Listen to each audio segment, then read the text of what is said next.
علامہ محمد اقبال کا خط قائد اعظم کے نام۔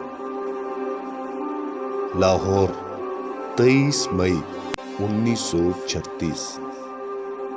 محترم جناح صاحب، ابھی ابھی آپ کا خط موصول ہوا، جس کے لیے بے حد شکر گزار ہوں۔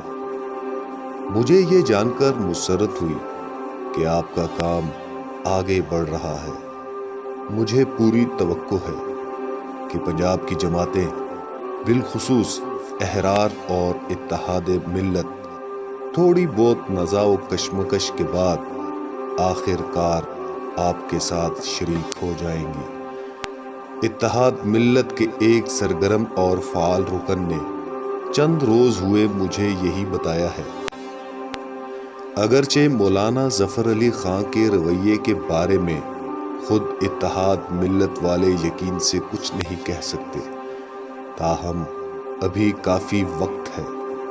ہمیں جلد ہی معلوم ہو جائے گا کہ رائے دہندگان اسمبلی میں اپنی نمائندگی اتحاد ملت والوں کے سپرد کرنے کے متعلق کیا خیال کرتے ہیں۔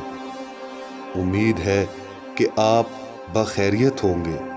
ملاقات کا آرزو مند، آپ کا مخلص محمد اقبال۔